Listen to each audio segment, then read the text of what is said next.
గట్టి చెప్పం. నేను చెప్పబోయే అంశం నీటి కాలుష్యం, నీటి కాలుష్యం, నేల కాలుష్యం మరియు మానసిక ఆరోగ్యంపై గురించి చెప్తున్నాను. నేటి ఆధునిక యుగంలో పర్యావరణ కాలుష్యం ఒక పెద్ద సమస్యగా మారింది. ఈ కాలుష్యం వల్ల మన కార్యకలాపాల వల్ల గాలి, నీరు మరియు నేల కాలుష్యం అవుతున్నాయి. ఈ కాలుష్యం కావడం వల్ల ఒకే కారణం కాదు, భౌతిక పర్యావరణం పరిమితం కాకుండా ప్రజల శారీరక మానసిక ఆరోగ్యంపై ప్రభావాలు చూపుతున్నాయి. వాయువు కాలుష్యం పర్యావరణ నుండి వెలువడే రసాయనాలు, వాహనాల పొగ మరియు శిలీంధ్రాల ఇంధనాలను మండించడం ద్వారా వాయు కాలుష్యం గాలిలో కలిసిపోయి ఆరోగ్యమైన జబ్బులు వస్తున్నాయి.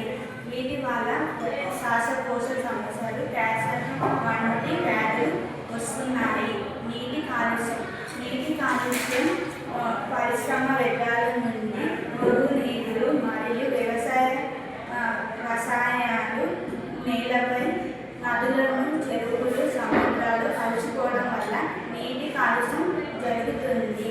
నేల కాలుష్యం ప్లాస్టిక్, పరిశ్రమ వ్యర్థాలు మరియు రసాయన ఎరువులు వీటిని వాడడం వల్ల నేల కాలుష్యం అవుతుంది. దీనివల్ల ఆరోగ్య నాణ్యత నశిస్తుంది, సారాన్ని తగ్గిస్తుంది, పర్యావరణ సమతుల్యతను పెంపొందిస్తుంది. నెక్స్ట్ మానసిక ఆరోగ్యం పర్యావరణ కాలుష్యం వల్ల కలిగే ఆరోగ్య సమస్యలు మరియు జీవ ప్రమాణాలు ప్రజలను ఒత్తిడికి, ఆందోళనకు గురి చేస్తున్నాయి. దీనివల్ల మనము కాలుష్యం అనేది ప్రపంచమంతా ఒక పెద్ద సమస్యగా మారింది. దీన్ని ఆపడానికి ప్రతి ఒక్కరూ తమ వంతుగా బాధ్యతగా ప్లాస్టిక్ను వాడడం తగ్గించడం, చెట్లు నాటడం, నీటిని పొదుపుగా వాడుకోవడం, చిన్న మార్పులు చేయడం ద్వారా పర్యావరణాన్ని రక్షించుకోవచ్చు, ఆరోగ్యమైన పర్యావరణాన్ని మార్చుకోవచ్చు.